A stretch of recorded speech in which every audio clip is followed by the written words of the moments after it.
சிவாஜி ஃபவுண்டேஷனை அட்ரஸே இல்லாம ஆக்கிடலாம். மெயின் தலையே போயிடுச்சு. இல்லைங்க, இன்னொரு தலை வருது. என்னையா சொல்ற? யாரோ சிவாஜி ஃப்ரெண்டா.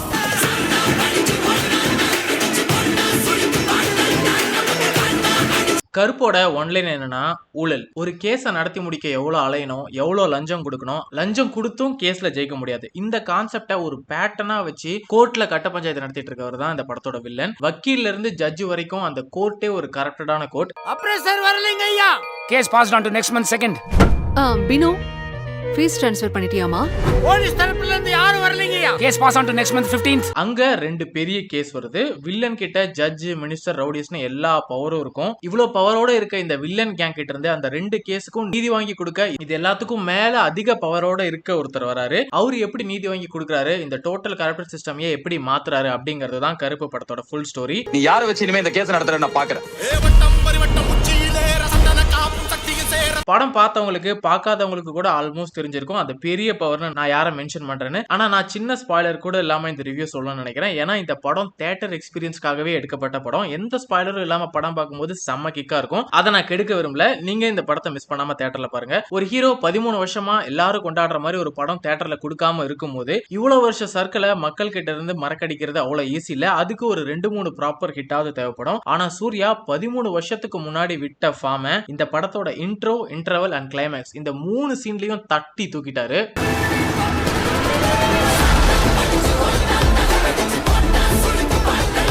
டாப் 10 தமிழ் ஆக்டர்ஸோட கம்பேக்னு நான் ஒரு வீடியோ போட்டிருப்பேன். அந்த வீடியோவை நான் ரிவைஸ் பண்ணணும். ஏன்னா சூர்யாவோட இந்த காட் லெவல் கம்பேக் அந்த லிஸ்ட்ல டாப் 3ல இப்ப இருக்க போகுது. வெல்கம். கொஞ்ச நாள் இல்ல பயம் விட்டு போச்சு. இந்த ஃபுல் கிரெடிட்ஸ் ஆர்ஜே பாலாஜிங்கிற ஒருத்தருக்கு மட்டும் தான் போகும். சூர்யா ஏன் ஆர்ஜே பாலாஜி எப்போ சூஸ் பண்ணாரு? அவ்வளோ டேரக்டர்ஸ் அவர்கிட்ட கால் ஷீட் வாங்க ரெடியா இருக்கும் போது இவரை ஏன் சூஸ் பண்ணாரு? இவர் ஒரு காமெடி டேரக்டர், கமர்ஷியல் ஹீரோவை வச்செல்லாம் இவரால் ஹிட் கொடுக்க முடியாதுன்னு இந்த லாஸ்ட் 2 இயர்ஸ்ல ஆர்ஜே பாலாஜிஸ் கிட்ட நமக்கு தெரிஞ்சு நிறைய கொஸ்டின் போச்சு. பின்னாடி சினிமா சர்க்கிள்லயும் அவர்கிட்ட நிறைய கொஸ்டின் கேட்டு டார்ச்சர் பண்ணிருப்பாங்க போல. ஃபர்ஸ்ட் ஷோ முடிச்சுட்டு அவர் கொடுத்த ரியாக்ஷன்லயே அவரோட வலி என்னங்கிறது கிளியரா தெரியுது.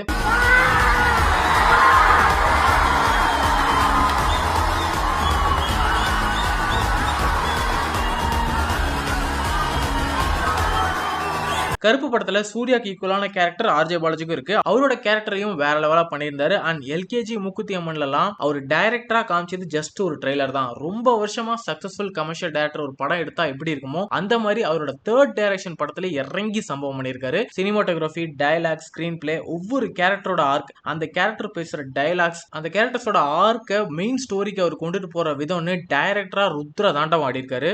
இனிமே கிரிக்கெட்ல கமெண்ட்ரி சொல்ற வேலைக்கு போறியா? அதுக்கு ஏதோ கிரிக்கெட் தெரியுமா? இது சீரியஸான ஃபுல் ஃபிளெஜ்டு மெசேஜ் இருக்க படம். ஆனா ஆர்ஜே பாலாஜி அங்கங்க ஒன்லைன் கவுண்டர்ஸை வச்சு தியேட்டரை கலகலன்னு வச்சிருந்தாரு. ஒரு 10 நிமிஷத்துக்கு ஒரு தடவை சிரிப்பு சத்தம், ஆடியன்ஸ் கை தட்டி செலிப்ரேட் பண்ற சத்தம், இது ரெண்டுல ஏதாவது ஒன்று நீங்க இந்த படம் பார்க்கும்போது எக்ஸ்பீரியன்ஸ் பண்ணிட்டே இருக்கலாம். இந்த படத்துக்கு ஸ்ட்ராங்கா எனர்ஜெட்டிக்கான மியூசிக்ஸ் படம் ஃபுல்லாவே தேவைப்படுது. அதுக்கு சாயபேங்கர் பெர்ஃபெக்ட்டா வேலை பார்த்திருக்காரு. அவரோட சாங்ஸ் அண்ட் பிஜிஎம்ஸ் தான் இன்னைக்கு நிறைய பாசிட்டிவ் ரிவ்யூஸ்க்கு ஒரு முக்கியமான காரணம். இந்த படத்துல கருப்பு சாமிக்குன்னு போட்ட அந்த 3 சாங்ஸுமே தியேட்டரையே கொளுத்தி விட்டாரு. எல்லா பக்கமும் சாமி வந்து ஆடிட்டு இருக்காங்க.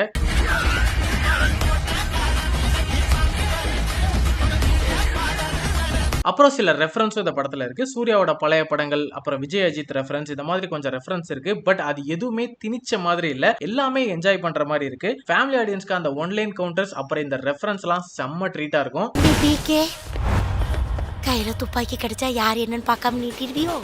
ஆர்ஜே பாலாஜிக்கு பர்சனலா நான் ஒரு தேங்க்ஸ் சொல்லணும். ஏன்னா 10-15 வருஷத்துக்கு முன்னாடி தமிழ் சினிமா எப்படி இருந்துச்சோ அதை திரும்ப கொண்டு வந்திருக்காரு. ரீசெண்டான சினிமா பேட்டர்ன் எப்படி இருக்குன்னா, ஹீரோ கேங்ஸ்டரா இருப்பாரு, ஹைடெக்கான weapons, 2-3 heroines, glamour scenes, villain ஃபாரின்ல இருந்து வருவாரு, இல்ல கார்பரேட் ஓனர் ஸ்டைலா பிளேசஸ் போட்டுட்டு சிகரெட் அடிச்சுட்டு ஃபேன்சி கார், ட்ரக்ஸ், இந்த மாதிரி வில்லனை ஒரு டெம்ப்ளேட் குள்ள அடைக்காம 10-15 வருஷத்துக்கு முன்னாடி வேல், கில்லி, படையப்பா மாதிரி படங்கள்ல வில்லன், அந்த படத்துல வர கேரக்டர்ஸ், அந்த படத்துல வர ஹீரோ எப்படி யதார்த்தமான ஆளா இருப்பாரோ அந்த மாதிரி ஒரு யதார்த்தமான ஸ்கிரிப்ட் இதுல வந்திருக்கு. அந்த தமிழ் சினிமாவோட மெயின் சப்ஜெக்டே சோஷியல் இஷ்யூஸ் பத்தி பேசுற படங்கள் தான். அதுல ஹீரோயிசம் இருக்கும். அதுதான் கமர்ஷியல் சினிமாவே. எக்ஸாம்பிளுக்கு முதல்வன், அணியன் மாதிரி நிறைய படங்களை சொல்லலாம். அதை திரும்பி கொண்டு வந்து நம்ம சைல்ட்ஹுட் தமிழ் சினிமாவை ஞாபகப்படுத்தினதுக்கு ஆர்ஜே பாலாஜிக்கு பெரிய தேங்க்ஸ். நான் இவ்வளவு நேரம் சொன்னதுலேயே உங்களுக்கு தெரிஞ்சிருக்கும், இது ஒரு பக்காவான தியேட்டர் மெட்டீரியல் படம். மிஸ் பண்ணாம ஃபேமிலியோட போய் தியேட்டர்ல பார்த்து என்ஜாய் பண்ணுங்க. சில எலைட் ரிவ்யூஸ் சொல்றதெல்லாம் பார்த்து டவுட்ல போகாம இருந்துடாதீங்க. இதுல லாஜிக் இல்ல, காந்தாரா காப்பி, ஸ்ட்ரேஞ்சர் திங்ஸ் காப்பின்னு கமர்ஷியல் சினிமாவோட பேஸே புரியாம இவங்க லென்ஸ் போட்டு ரிசர்ச் பண்ணி நிறைய கமர்ஷியல் படத்தை காலி பண்ணிட்டாங்க. பட் என்ன பொறுத்த வரைக்கும் படம் பார்க்கும்போது நமக்கு ஒரு நல்ல எக்ஸ்பீரியன்ஸ் கொடுக்குதா, அதுல இருந்து நமக்கு ஒரு என்டர்டைன்மெண்ட் இருக்கா அப்படிங்கிறது மட்டும் தான் கமர்ஷியல் ஃபிலிம். அதை இந்த படம் வேற லெவலா சாட்டிஸ்ஃபை பண்ணிருக்கு. காந்தாராங்கிற ஒரு வேர்டே 2 வருஷத்துக்கு முன்னாடி தான் இங்க இருக்கிற எல்லாருக்கும் தெரியும். கருப்பு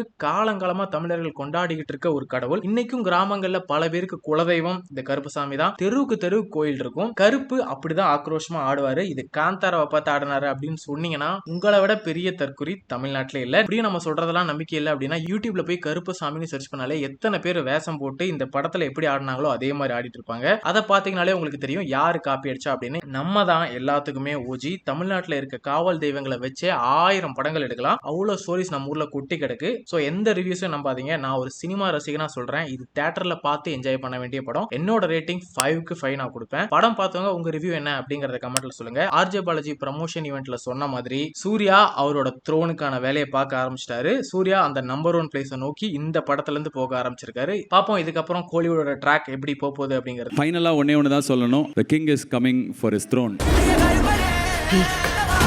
சம்பவம் லோடிங்.